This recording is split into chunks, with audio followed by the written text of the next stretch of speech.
Woo! Oh, yes. This is something I told you was going to come, and I deliver, baby. And I shouldn't really say that.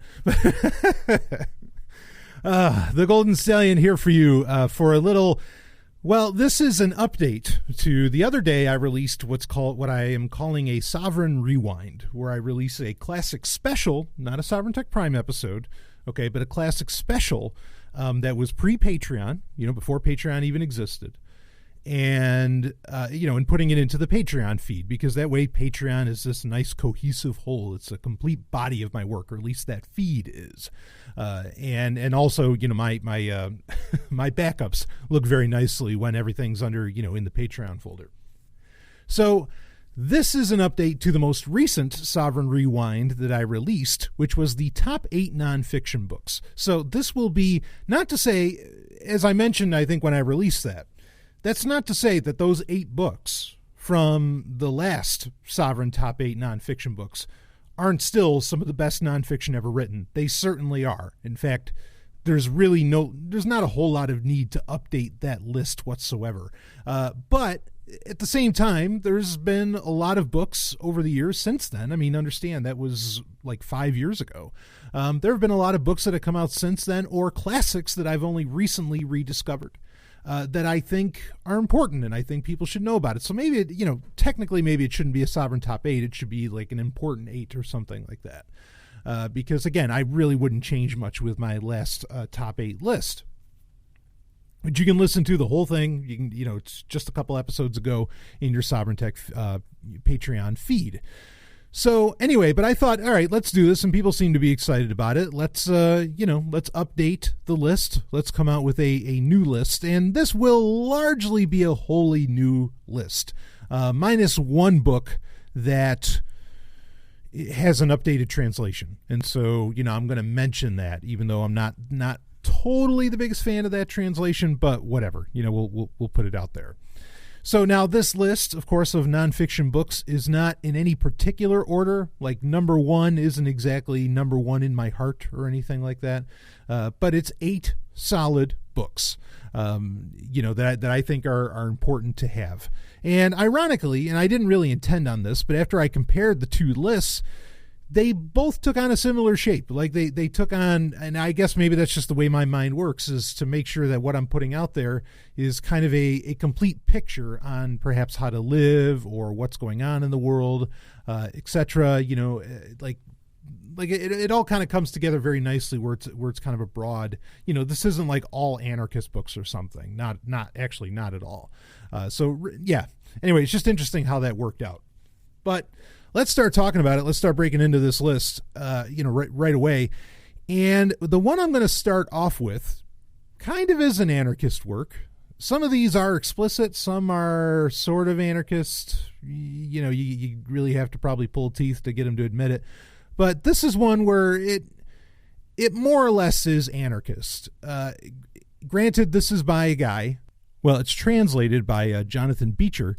But it is the works of Charles Fourier, which the actual title of the book is The Utopian Vision of Charles Fourier. Now, again, this came out in 1971. This is about the best. It is a newer translation for its day, and I think it's about the best compilation of Fourier's work that you can find. Now, Charles Fourier is what is called a utopian socialist, okay, which is a very, in the kind of late 18th, more in the 19th century, was kind of a popular notion, or there was a popular group of thinkers. I mean, granted, being called a utopian socialist is sort of, ex post facto that they would call them that. But there's a reason they came up with the term, because so many people were thinking in this way. Now, I know oh no, he said socialism. Oh, turn it off. I can't stand it. No, stop. Oh, boy, if you can't, how pathetic and how weak the mind that can't for 2 seconds, or for even 5 or 10 minutes, listen to somebody talk about somebody considered a socialist, even if it's even if it's in a somewhat positive light. Wow. Yeah. Don't go outside. Don't go outside if you can't handle other people's ideas. I get so tired of that that, because people close themselves off to such tremendous ideas, all because, the person's book that you're reading isn't an ANCAP? Oh, no, they must not know shit. Oh, yeah, okay. How's that cell phone you're using? Wasn't made by an ANCAP.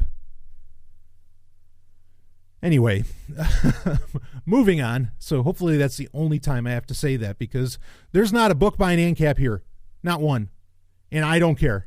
And that's fine, because I think this kind of speaks to what I think is interesting about Fourier's work. So let me say this, and then we'll talk about this book. Okay.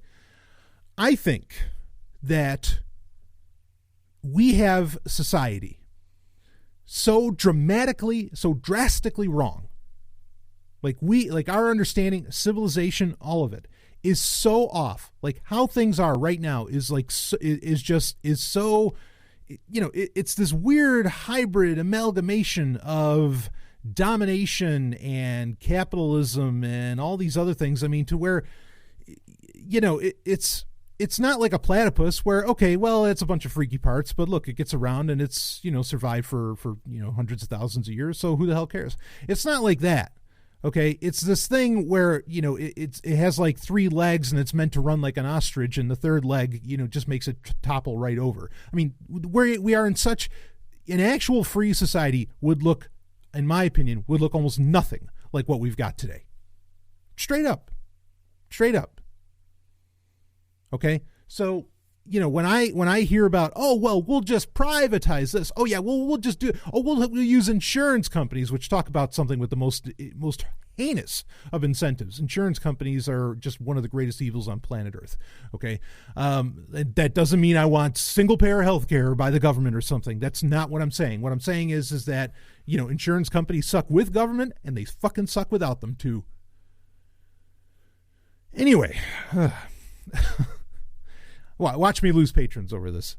Look, I'm not a socialist, okay? But I found a book. This guy is really, he didn't necessarily, he's in many ways espousing socialism, but you haven't even gotten, see, this is the thing, is that as soon as you're at socialism, you probably turn the goddamn thing off, okay?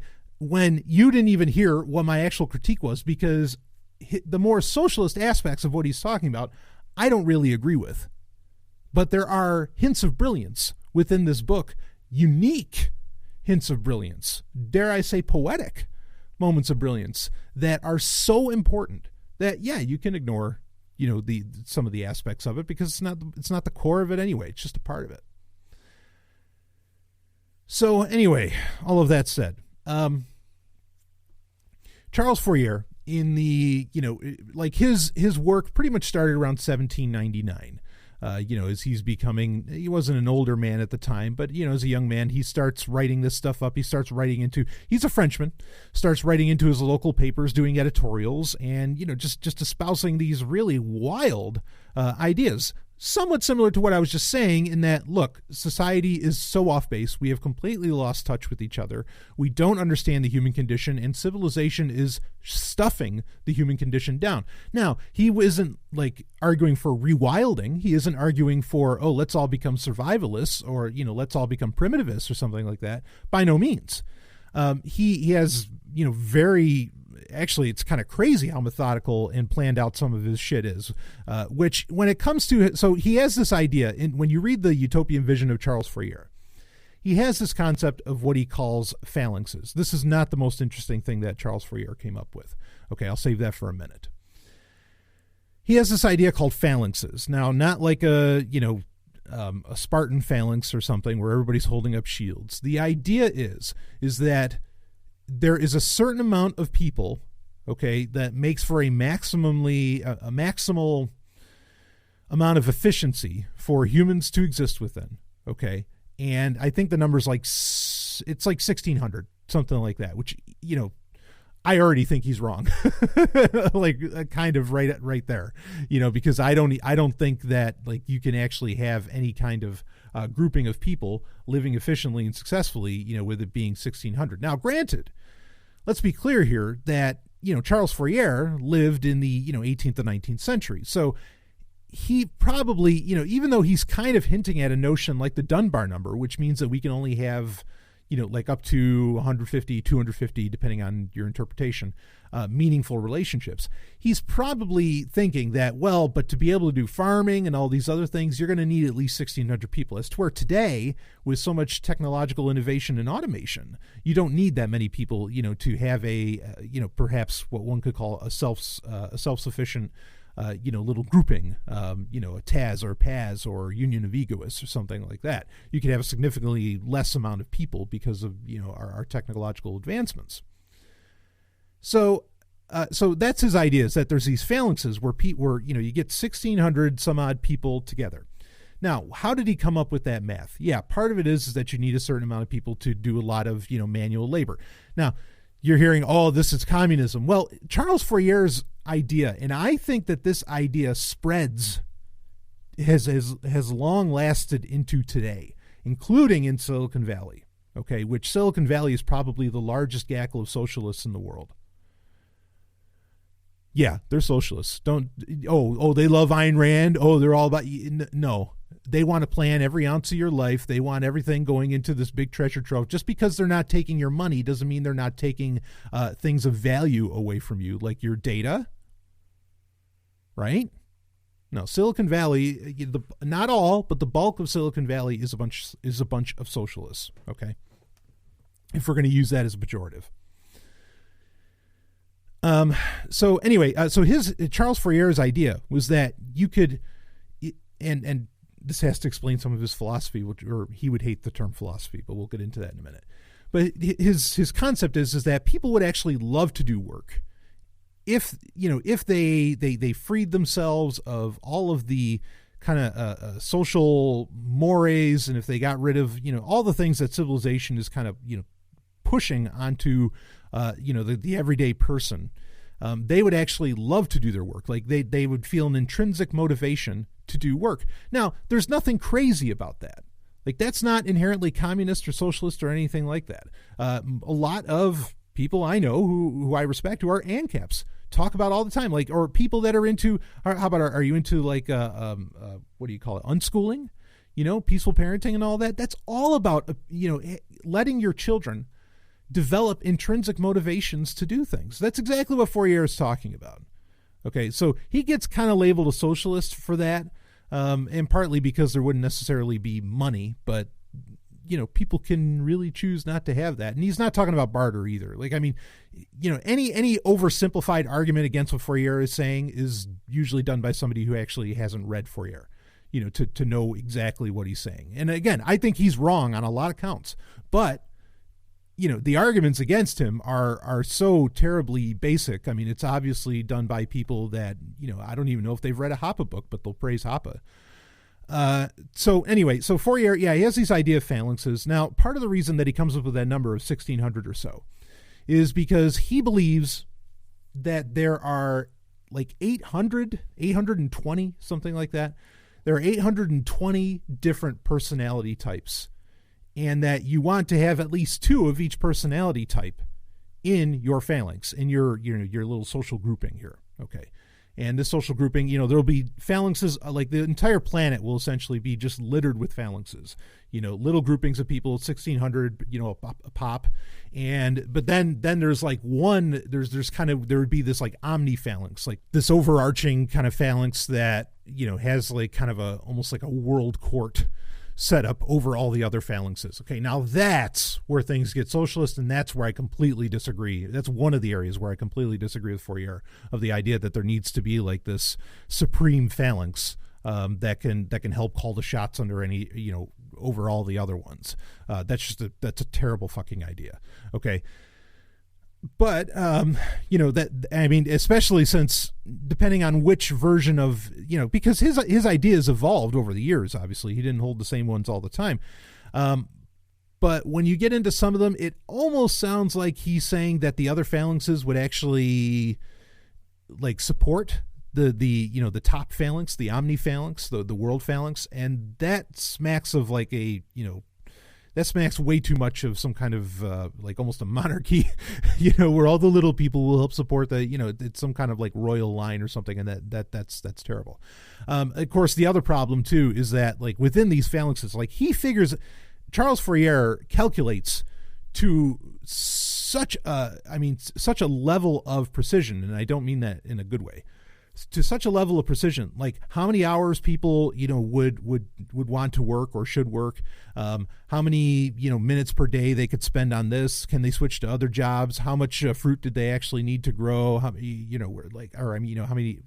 do they have to plant, blah, blah, blah. I mean, like, he really, really goes deep and figures it out. Now, that kind of central planning never works. So once again, Fourier is wrong. Okay. And there are some other ideas too that he has. He has, like, now people freak out when he says the word armies. Actually, most people don't freak out when they use the word armies because, it'll be private, so it's fine.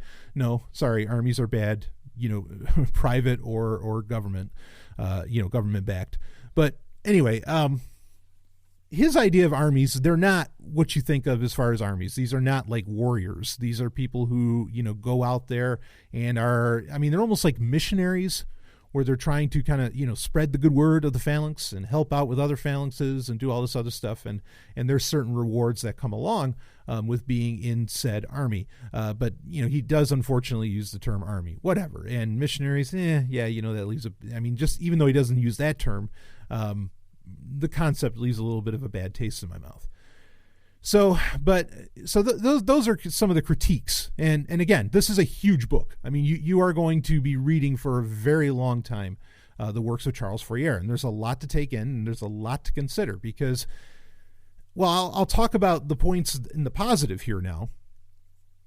But I want you to understand this about Charles Fourier, okay, is that unlike other people who would get classified as utopian socialists, unlike a lot of other people who had these sort of wacky, maybe utopian ideas or, like these new ways of living, etc., a lot of people really fucking tried to make Fourier's, in France, even in there's a town in Ohio, Utopia, Ohio, that was originally set up as to follow Charles Fourier's, plans for what he called like unityism.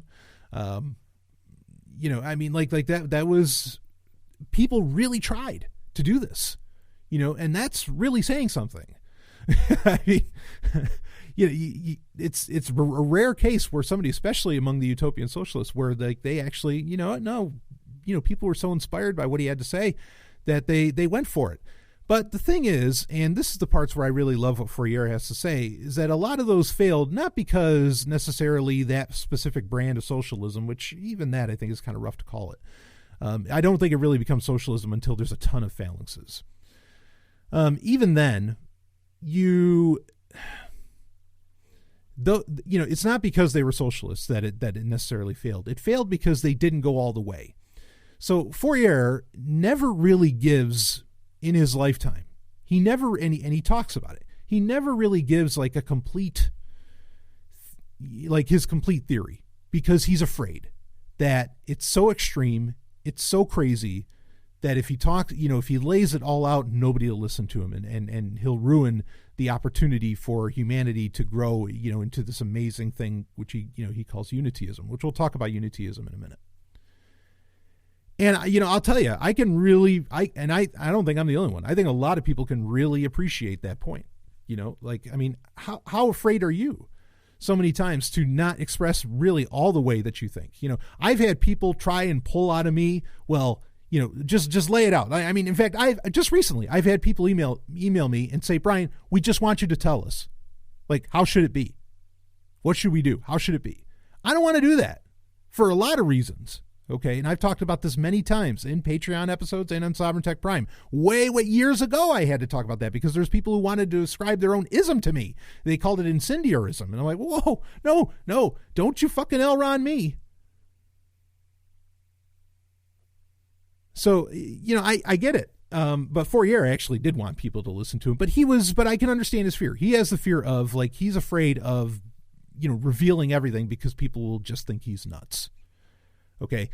And I don't think that's an unfair thing for him to think, not because I can empathize with him, but because some of the stuff that he did lay out, nobody followed. And that's really why, if his plan could have actually worked, that would be the main reason why it didn't, was because nobody took what he wrote down all the way.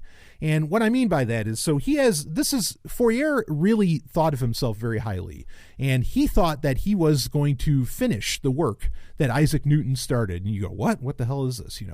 And what he meant by that was that he felt that Newton figured out how the universe works. He was figuring out how the inner universe works. So gravity, creates the motions of the heavens. What creates the motion of the man? What makes us tick? And this is where I think his work is very interesting and deserves a lot of exploration.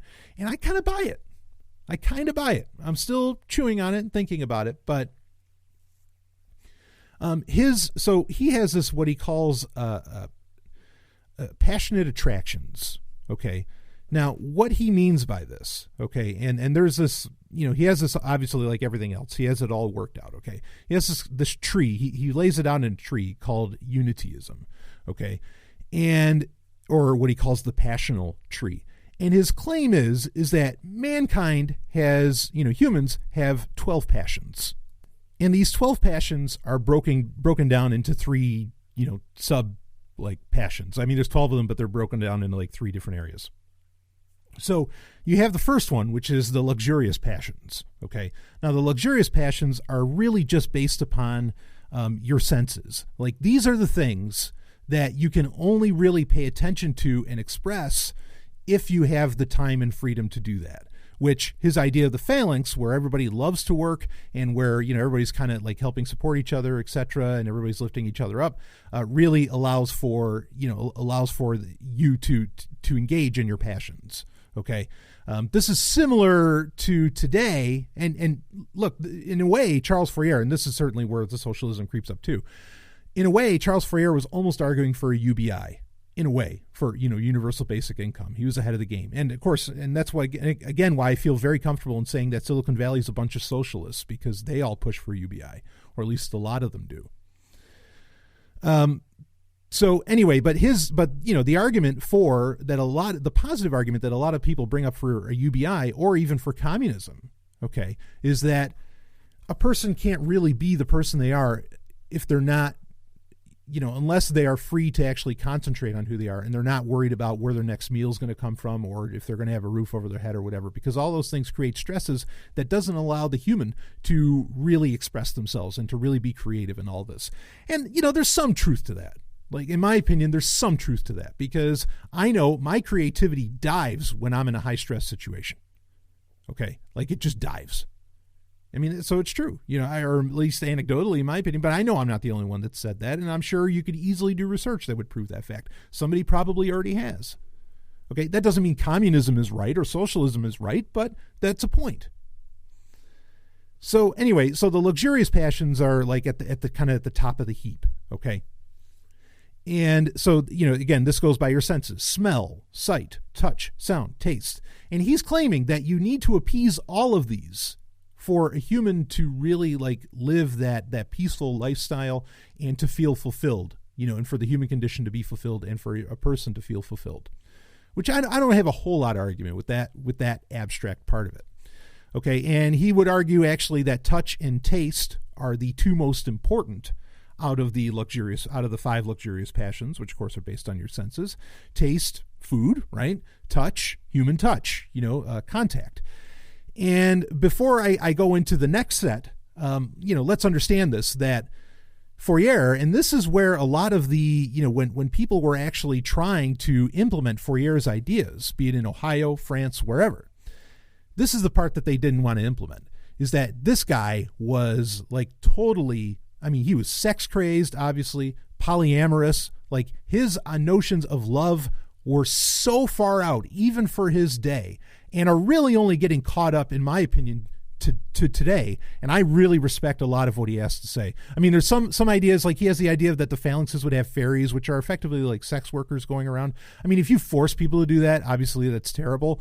But, in the abstract, okay, I can kind of get it. And he has some other ideas about all that too.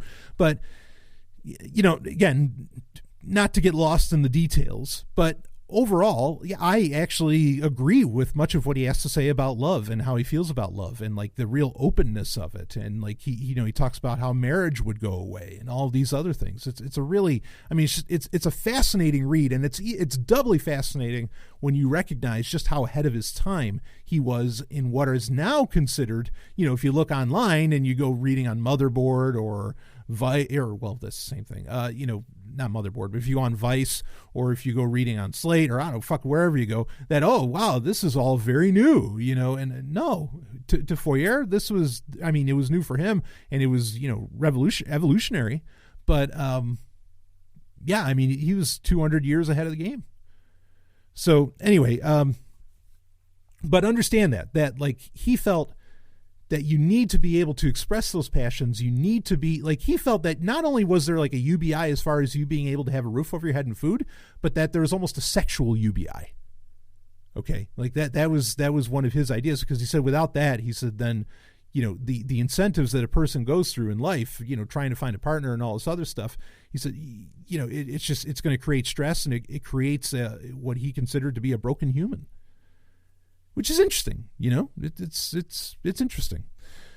So, okay, next is the distributive passions, which there are 3 of these. So again, we have we end up with a total of 12. And this is the composite, the Kabbalist, and the butterfly. So, and what these all kind of go around is the idea that, like, you need not there's a passion for novelty. And there's a few others, there's kind of a passion for being productive and creative and things like this, which all fall into that. So, those 3 are kind of, they have a less straightforward term to them, and they need a lot more explanation. But anyway, so, but that explains a lot of the desires that people have and why their desires don't shift, but, why they grow and why they have them in the first place. So next are the affective passions, as an affective with an A, and that is friendship. These are the last 4: friendship, love, ambition, and familialism. Okay, friendship, obviously, we love to have friends. I love to have friends. Okay, love, yep, I want love. And when he's saying love, he's talking about, I mean, he's talking about the full spectrum, sex, everything. Okay, ambition. Yeah. I think ambition is one of the top things, for a friend or partner. For me, like, that's number one. I look for that. It's like, what kind of ambition, what kind of drive do they have? I think that's very sexy, and endearing. So, and then the last one is familialism, which familialism is the idea that, you want to, like, take care of people and whatever else. And he breaks down especially the affective passions, and because he says that, if you ignore any of these, he says, now some people have like primary passions that they concentrate on, sure, okay, but then there are people who can concentrate on all passions all the time, which he calls, like, depending upon which one. He gives historical figures based around this. Like, some people are pentatones, or octatones, or even omnitones, where depending upon the amount of number of passions that they really concentrate on. But he says usually people only concentrate on 1 or 2. But if you do anything that stifles these passions, you will get an opposite reaction from these passions. Okay, that can turn out to be very violent, or at least, at the very least, it's not peaceful and not very cooperative, or considerate to people around and whatever. And so he lays out that even, like, part of the problem with the world is that a lot of the really older people, who their definition of love has kind of gone away from the sexual and moved towards more the familialism, that's what's created so many laws, and that's what's created authoritarianism, is because, you have a literal nanny over you all the time. And because those are the people that have all the power, which is why I say he's sort of anarchist, because he doesn't necessarily want people to have power until you get into that idea of the, kind of the omniphalanx, which that's just fucking weird. But anyway, those are some of the stuff that he lays out. Now, keep in mind, I am being very, very, like, broad. I mean, this guy writes deep. I mean, he doesn't get too close to the metaphysical, but I mean, he has a lot to say on a lot of this and a lot of explanation. I mean, I'd have to do like an entire, 6-hour course or something on the ideas of, just on passionate attractions which is kind of a weird name, but just on that, to really break down into what Charles Fourier has to say on a lot of these things. But I think it's a fascinating, his exploration of the idea that people have various passions and that you don't, and whether you agree with the breakdown of 12 or whatever, I think it's a fascinating notion, that he breaks down there, and what drives a person, what causes them to do say what's ethical or unethical, etc. The phalanx stuff doesn't really excite me at all, not in that way. I mean, they're more or less like it's in many ways it's a proto-Paz or Taz, which if you listen to Hakeem Bey's, my reading of Hakeem Bey's that I put out through Sovereign Tech First University of the temporary autonomous zone, you'll get the idea. So, in fact, Hakeem Bey quotes Fourier in his. That's how I got introduced to Fourier was from Hakeem Bey. So you can look at that and say, hey, what do you I mean, like it's it's funny because a lot of people, libertarians, anarchists, whatever, they totally accept the idea. They think the idea of the Taz is fine. I mean, they don't agree with like Hakeem Bey on anything outside of it, but they agree that the Taz is fine. And so if you're okay with the Taz and you're also curious about some, passionate attractions, this science that Fourier thought he was, creating, I recommend reading this. So the Utopian Vision, I don't want to spend much more time on it. I mean, again, I could talk about it forever because it really is such fascinating stuff, especially the passional tree. I'm really intrigued by that. And have been deep diving and really ruminating on it for some time now. But so Charles Fourier, the Utopian Vision of Charles Fourier, and that's by Jonathan Beecher, which came out in 1971. Good luck finding a digital copy of that. They do exist, but it's not something you're just going to get on Amazon probably. Some of these books I've linked to on Amazon using the Sex and Science Hour Amazon link, of course. Feel free to use that if you wish to buy them. Appreciate that. But anyway, all right, let's move on to another book. We spent half the time talking about Charles Fourier, and there's so much more to go. Number 7. So number 7 is a updated translation of a book that appeared on the 2013 edition of the Top 8 Nonfiction Books. That is The Unique in Its Property, by Max Stirner, translated by Wolfi Landstricher. And this just came out in 2017. I put this here because I agree. It is the easiest way to read it. The Ego in Its Own is still, in my opinion, the most important anarchist book in the world. When it earns its reputation of being the most dangerous book in the world, or the Billionaire's Bible, which, why do they call it the Billionaire's Bible? Well, if you listen to the other book that I put out through Sovereign Tech First University, that being The Occult Technology of Power, in that, the case is being made, and again, that book was hailed by Reason Magazine, in that, the case is being made that the rich aren't stupid, and like the governments and all, like they're not, and the bankers and whatever term you want to come up with, they're not, for authoritarians, they're not stupid, just they're egoists, and they know it, and so they're not playing by any rules, and they go forward. So some people call it the Billionaire's Bible because once you accept that amorality, you can become a billionaire. That's kind of the argument. But the book doesn't really make any internal claims of that type. It just what's there is there. So The Unique in Its Property, again, most important anarchist work ever.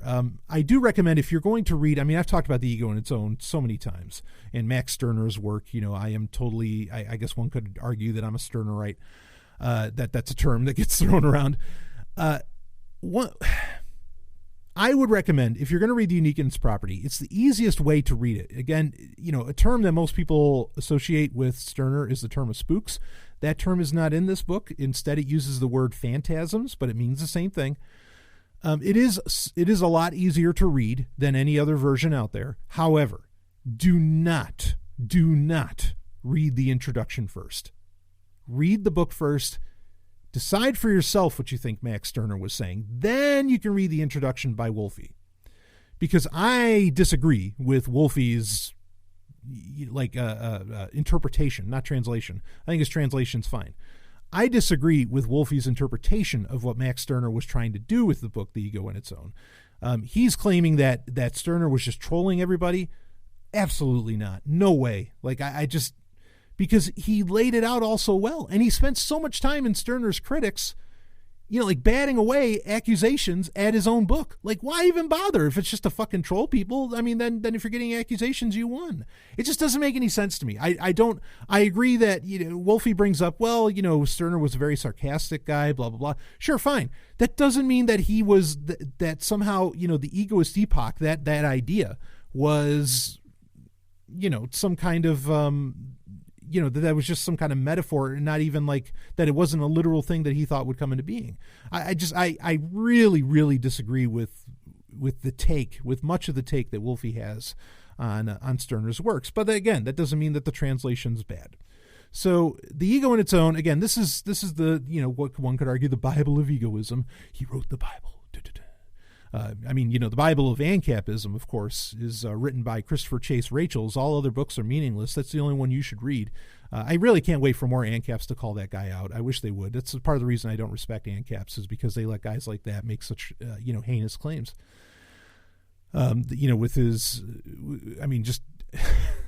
that book is, I read it. It's so, what is it? Spontaneous Order. It is so terrible. That is, that would easily be number one on the top 8 worst nonfiction books in history.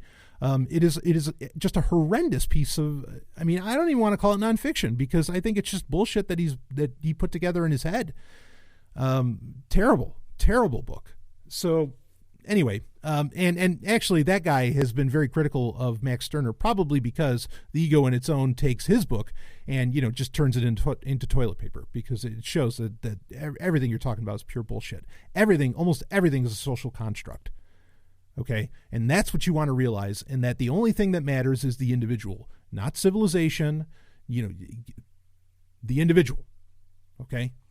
In fact, Fourier's work and Stirner's work play off of each other very nicely, including the idea of the union of egoists, which is a central tenet of the book, The Unique in Its Property, which, a lot of people really, really love the idea. Even people that don't like Stirner per se will, totally latch onto the union of egoists, that concept. Like even sociocracy, not socialism. Sociocracy is effectively a union of egoists, and you read the book We the People, like that's a fascinating read as well. It's not on this list, but it could have made it. So yeah, egoism. Just to break down into that, boy, I don't know. I've talked about it so many times, and there's so many Q&As where I get into it. I don't think I'm going to rehash it here. But The Unique in Its Property, check it out. If you want to learn about egoism, this is the book to read, obviously. Wolfi also did a translation of Stirner's Critics, which I thought was very well done. So you can read that as well, as a companion piece. Another interesting take to get on, on that book would be... it's Max Stirner's dialectical egoism.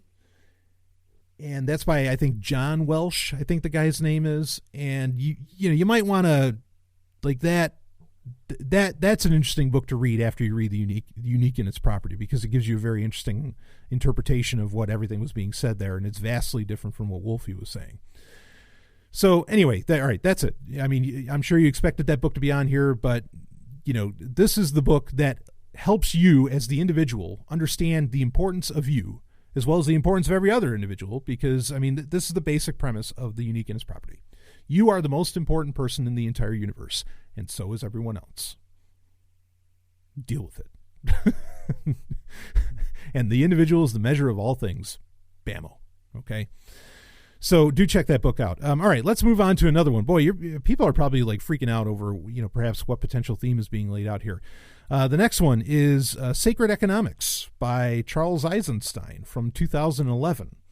Now, I'm a big fan of Charles Eisenstein. I don't agree with him all the way on a lot of things. I really don't agree with him on a lot of things. But his book, Sacred Economics, I think is a brilliant critique.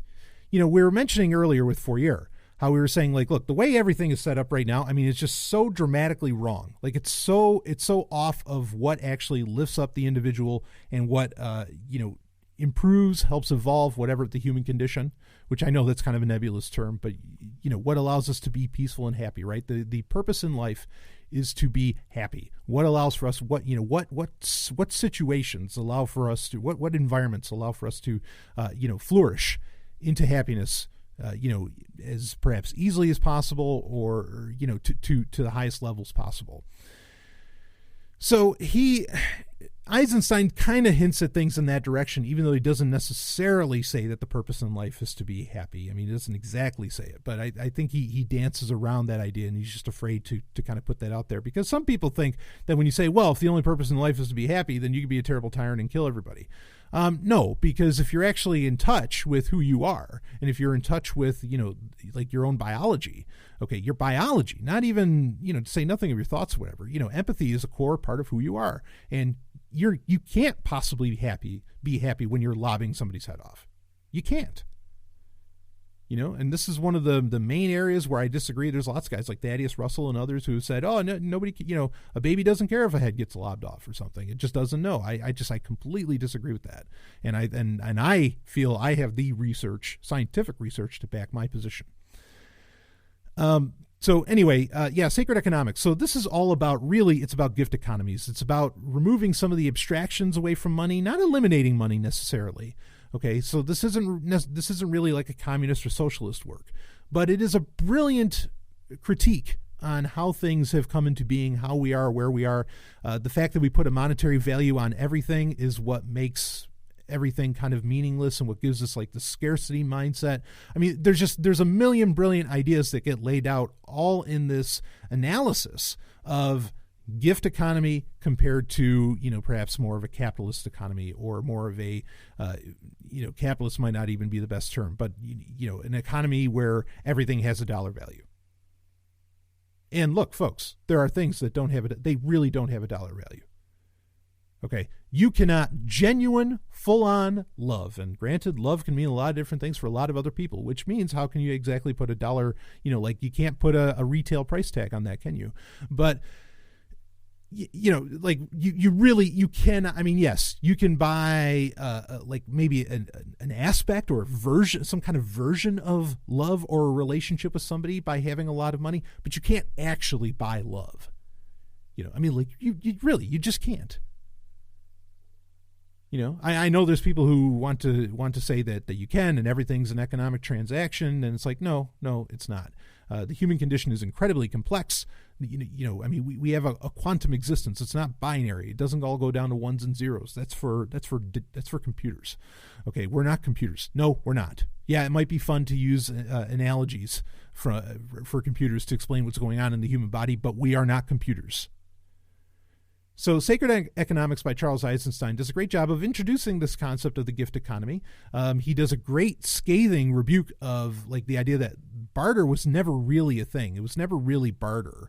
I mean, like there's a lot of brilliant stuff in this. It's a nice, even if you don't want to agree with his final conclusions, it's a nice counterweight to the common story that we're told by, say, Rothbard or whoever, over the history of economics and money that gets laid out in front of us. So I think it's worthwhile to read for that. And I think that there's some kind of hybrid in there that could really come together that would be, really fascinating for, to see maybe a Taz or a Paz start implementing. Okay. I'm not saying, look, Eisenstein's not saying money's bad. He's not. He's talking about like some of the mindsets around it and some other things. He says those are the poison. Those are the things that lead us to all kinds of problems. Read it, okay? Read it. Don't take my word for it. Go ahead and read it. Get the audiobook or something, and you can listen to it in a couple days. Go for it.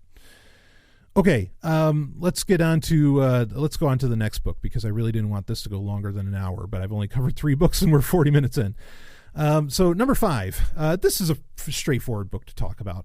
So in my 2013 top 8 nonfiction books, you had, I put in a book called The Art of Shenku, which I still highly recommend. which is this tremendous book that really, it's almost like an encyclopedia for planet Earth, or it's like a traveler's guide for planet Earth. And it covers like diets, health, exercise, how to make shelters. I mean, like it's in many ways, it's the ultimate survival manual. However, there is a book that I also have I have a digital copy of it, but I also keep a physical copy of it because otherwise it doesn't exactly make sense. But there is a book that really tells you, okay, if it's just you're naked in the middle of the woods somewhere, or whatever the climate is, or, the geography, and you have nothing, you don't even have a knife. Like what, how do you survive? How do you start to thrive? The book is called The Ultimate Guide to Wilderness Living by John McPherson and Geri McPherson. Came out in 2009, and this is the book. This is the book that you start from zero, and it will tell you how to get to where you're eating and blah, blah, blah, blah, blah. Just a fascinating read, even if you have no interest in survivalism or anything. I mean, I think it just makes good sense, to have some of these skills and to know how to do this shit. Okay, because you just never know what kind of situation you're going to find yourself in, or what kind of situation the Earth would be in, or whatever in the future. So even though I don't think we're going to, I know the old Einstein quote, I don't know what weapons will be fought with or will be used for World War III, but I do know what will be used for World War IV. Sticks and stones. And I don't agree with that. I think we're heading towards the sprawl, which is, like Gibson's idea of, this hyper-connected, everywhere's a city kind of situation. I think that's where things are going, and I don't think anything can really stop it. So not really, or at least not on a large scale, you can't really stop it. But still, this is a handy thing to have. And so I think this book is, just top-notch in that field. Greater depth even than The Art of Shenku, for just straight up surviving. The Art of Shenku offers a lot more than just survivalism. So anyway, okay, let's go on to number 4. Again, these aren't in any particular order. Number 4 is a book called Accelerate, or actually it's #Accelerate, an Accelerationist Reader by Robin Mackay from 2014. This is a book that will completely change your outlook on everything that is going on today. It is not a conspiracy theory book at all. Not even close. Is there a conspiracy going on? Yeah, you could use that term. But what it is that it's talking about that from like the 60s to the 90s, you had, and especially in the 90s, you had these various groupings of people like, technologists and whatever, and people that were really into, honestly, that were really into drugs and some other things. That they are, and you can read about accelerationism itself. I mean, you could find a Wikipedia page on it and everything. But the idea is that they have, they have a lot of sway in Silicon Valley and in other parts of the world. And that and these aren't exactly names that you would know, okay? But, they're heads of businesses, programmers, everything, okay, that are absolutely real people, And the idea is that with accelerationism, what they've been trying to do is they've been trying to allow technology, okay, Silicon Valley style technology, to have capitalism get to its point where it's like, so their claim is that capital, and you don't have to agree with this, their claim is that capitalism is ultimately self-destructive. Like eventually the incentives become so twisted and terrible within capitalism that it destroys itself. It becomes self-destructive. And their theory is that if you can, and I mean, these are people who are like music moguls, like all these different people. It's a really interesting read. Their claim is, or what apparently their goal is that they're trying to speed up through the development and support of capitalism in certain areas. They're trying to speed up the self-destructive nature of capitalism so that, in their claim, humanity can evolve. I am not saying I agree with the accelerationists. I am not saying that at all. Calm down. I know, because you're like, wow, every one of these books is socialist or primitivist. What the fuck? No, stop. I'm criticizing them as much as I'm suggesting them. I am not saying I agree with the accelerationists. It is absolutely real. Like, I mean, it's not even a debate. This is what these people think. You can find it in their own writings, and you can find where, the positions of not behind the scenes power. It's not like Bilderberg nonsense. I mean, that is nonsense. But there's kind of behind the scenes stuff going on. And yeah, their goal is that, well, I mean, and maybe this is how they get to socialism, and I wonder how much of Silicon Valley really is buying into accelerationism. It's a fascinating read. And look, they quote Marx in it. I mean, it's all over the place. Like I said, I'm not saying I agree with them, but these people are out there. And accelerationism is an absolutely real thing. Now, there's a couple different versions of accelerationism. So you find out about that, and one could be seen perhaps as positive. The other could be seen as negative. That's all, up to interpretation and up to you. But I mean, I know I have people that are socialists that are patrons, and that listen to this. So whatever, maybe you'll like it. I don't know, but rock and roll. So, hashtag accelerate, an accelerationist reader. I totally recommend reading this. This will give you an amazing insight and will really open up a lot of new mental avenues to what history's been like over the past, maybe 40, 50 years. And it's one aspect, understand like there's never like this one grand new world order conspiracy. There's a multitude of groups that are probably vying for, in the abstract, very similar things. So like, how they think the world should be, they're trying to make it that way. Okay, there's a multitude of groups. So it's not like this is just, this is the real truth. This is the one group that's really controlling it all. I'm not saying that, nor are they saying that. But they are a group that's trying to, bring the end of capitalism and, bring in kind of like this socialist paradise, I guess, or communist paradise or whatever. I mean, like I said, they quote Marx enough. So I do recommend reading that one. Okay, next book, number 3. Drugs as a Weapon Against Us by John Potash. This is from 2015. I have talked about this book before. I've talked about it on Sex and Science Hour. I've mentioned it on Sovereign Tech many a time. I am not, just as I'm not saying, you dirty capitalists, I'm not saying that, okay? I am not saying that anybody that does drugs, there's something wrong with them. I'm not saying you shouldn't do drugs. I am not saying anything. I am presenting books to you that I find interesting and that I think are, perhaps mentally game-changing, okay? That's all I'm doing here.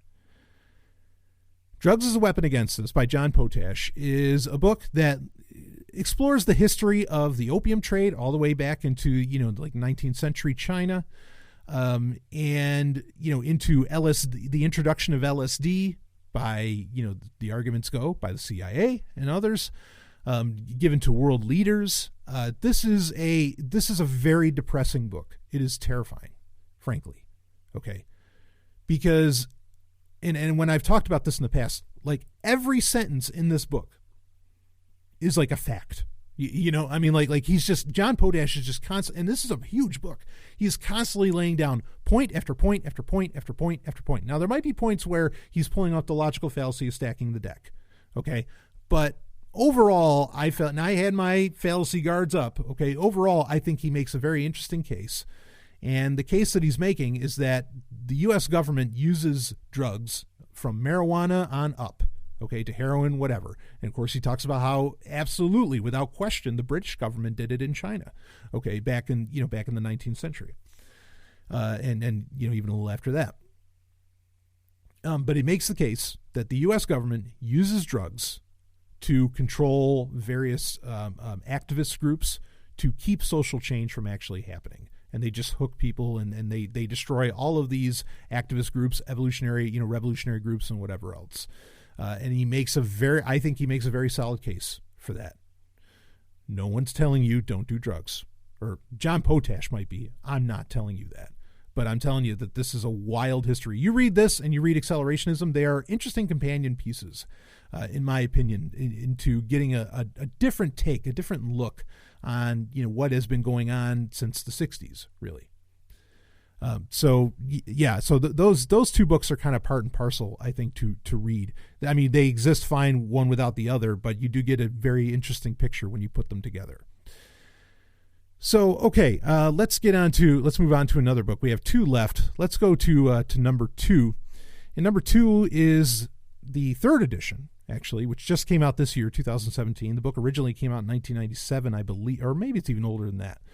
But the book is by Janet Hardy, of course, The Ethical Slut. Now, on the 2013 Top 8 Nonfiction Books, I had Sex at Dawn by Christopher Ryan on there.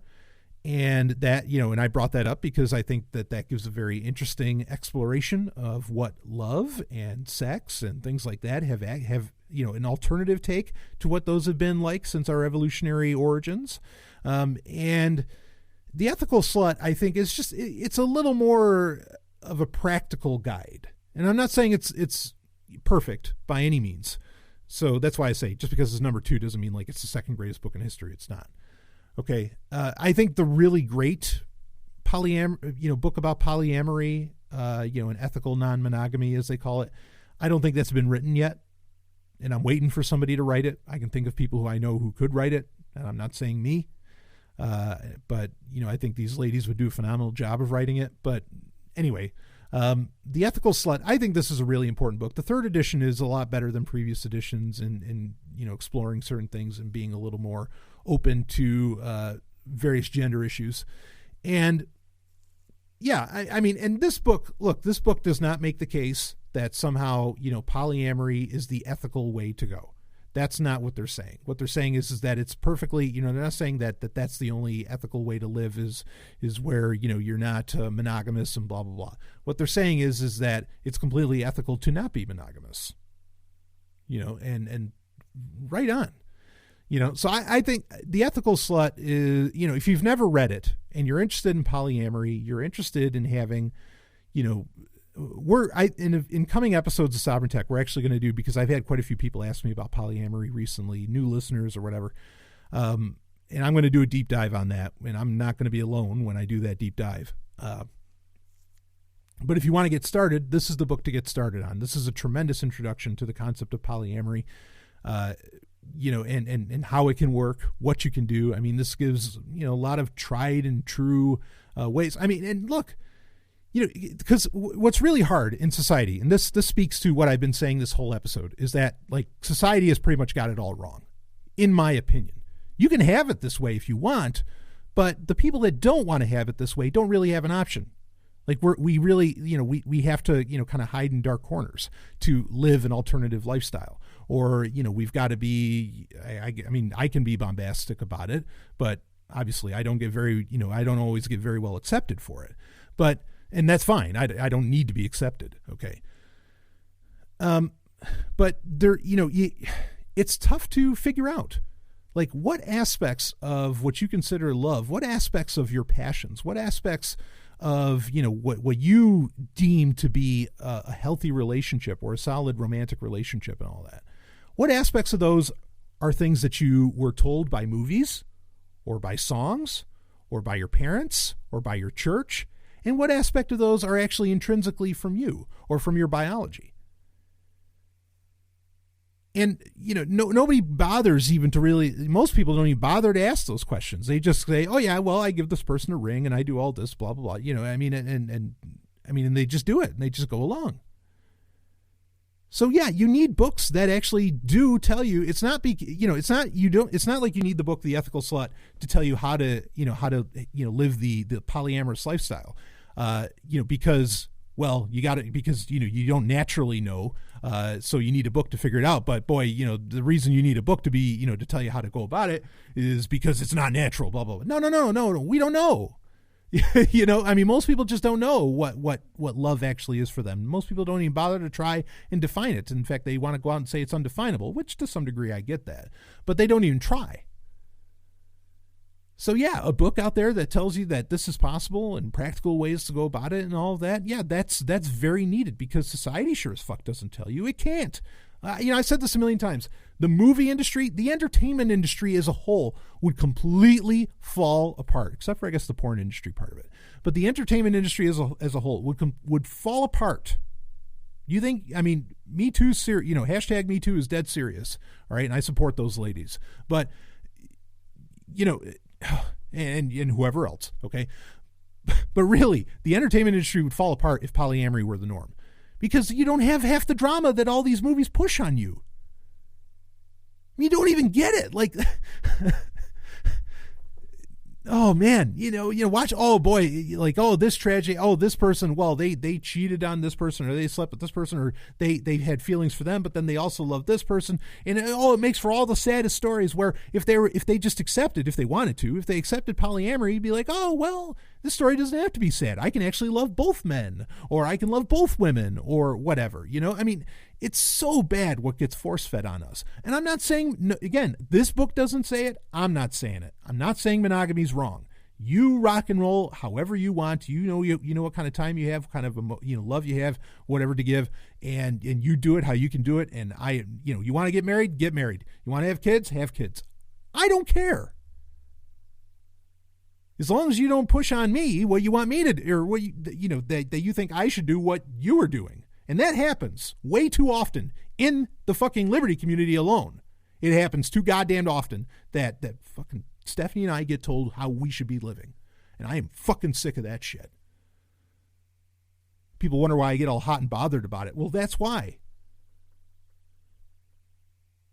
It's funny. A lot of other people that aren't in that community, they're not bothering to tell me how I should live. I mean, yes, yeah, sure, status, right? They, you should pay taxes, blah, blah, blah. Yeah, they're pointing a gun at me, blah. Yeah, I understand that. I get it. Okay. But believe me, authoritarianism exists with or without a state, and it's bad either way. People, busybodies telling you what you need to do. Anyway, okay, let's get on to the last book here, then we can wrap this up because, a lot to do today. So, this is, oh boy. This is a book. In some ways, look, I have so much respect for Ayn Rand. In a million ways, I actually really like her work. I really do. Atlas Shrugged, Fountainhead, huge books for me. I get it now that it's not exactly the best writing and all that, and I understand those points. But there's a lot of things that, the Romantic was the Romantic Manifesto? I mean, like there's a lot of books out there. I mean, where I think she's laying out some very solid stuff. And at the end of the day, she's an egoist. She's not. I mean, yes, there are like 5, 6, 7, 8 points where she is way off base from anything Stirner would lay out. But broadly speaking, what she's putting out there that the goal in life is to be happy. And she's laying out, what she thinks, what a heroic life is, productive achievement, all that stuff. I mean, there's a lot of those nuggets that I don't really have a problem with. Okay. So anyway, I mean, and look, if you're an ANCAP and you bristle at somebody being anti-Ayn Rand, I mean, shouldn't you also be kind of anti-Ayn Rand because she wants intellectual property, patents, government? She thinks it needs to be there, otherwise the warlords are going to come to get you, etc. So you're kind of anti-Ayn Rand too, so deal with it. Or at least I imagine you are. But unless, I mean, I guess if you're an ANCAP and you're into intellectual property and you're into governments, that just doesn't make any sense. But whatever. So this book is kind of the anti-Ayn Rand book, but not exactly. I think people interpret it to some very strange extremes sometimes.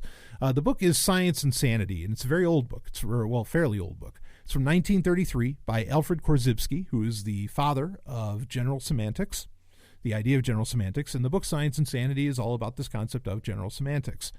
General semantics is very basically the idea that much of what you experience is subjective. Now, it's not, again, what people end up doing is they interpret this to go so far as to say that there is no objective reality. Okay, and that's where it would be kind of anti-Ayn Rand, right? Because she would say A is A, existence exists, right? Korzybski he'd hate the term A is A because the language style called E prime, as an English prime, where you get rid of like the terms is and all this, which, boy, I'd love to spend another hour talking about all this. I really would, because Korzybski's work is just mind-blowing. I mean, it's a book you have to read over and over again to really get what's going on. And it's deep. But part of his idea is that, like a lot of, the basic principle behind general semantics, and I could be butchering this, but the basic principle is that really so much of your experience is subjective. Okay. For example, and this is an example I'm making up. Say there is I don't know, and this is just kind of, I don't know, say there's a tank coming down the road, right? Okay. To some people, they might be afraid of that tank. Other people might not be afraid of that tank. To some people, that tank is monstrous. A child would describe it as monstrous. A person that's, over 6 feet tall would not say that it's so monstrous, right? And that's where this idea that there's a and our language, because when you use your language specifically, and this is touching more on E prime than anything, but when you say that the tank is big, you're making that with the use of is, you're making it a factual statement that the tank is big, but maybe it's not, right? Like to you, it might not be. As to where to a kid, sure, of course it is. But the idea is that there's a lot of confusion in communication, between that, because one person stated as fact, which relative to another person isn't true. Okay. Again, there's people far better versed in Korzybski than I ever was. And there's fans of it, Robert Anton Wilson, who I'm a huge fan of. A lot of these other guys. I think that people would do well to read Science and Sanity. It is a heady read. It is a heady ass read. It's going to take you time to get through, but I think it's well worth it. I am a huge supporter also of the kind of the language style, like I said, that came out of it, that being E prime. I'm a bigger supporter of that than I am of NVC, nonviolent communication, which made the list last time in 2013. I have concerns around NVC at times, but E prime I'm a big fan of. And anyway, this is where that kind of that language and that line of thinking kind of comes out of, is this book Science and Sanity by Alfred Korzybski. There may be books that are better introductions to general semantics, but I just say go all the fucking way and just read this and boom, there's like 3 books on E prime that you can check out that maybe, you would find those helpful. And some of those have a much briefer introduction to the concepts of general semantics. But I think, again, if somebody tells me that there isn't an objective universe, I'm going to toss that notion out the door. But that doesn't mean that there's a lot of experiences and everything else that isn't absolutely, yes, very subjective, So anyway, okay, that's it for this. We went a little bit over an hour. Top 8 nonfiction books for 2018. Very, I imagine this is going to be seen as a very controversial list, but broaden your horizons, expand your ways of thinking, look at other systems. Don't think that there's only one way. There's always at least 3. Always at least 3 ways. The only binary in the world is tyranny or freedom. Authoritarianism or freedom.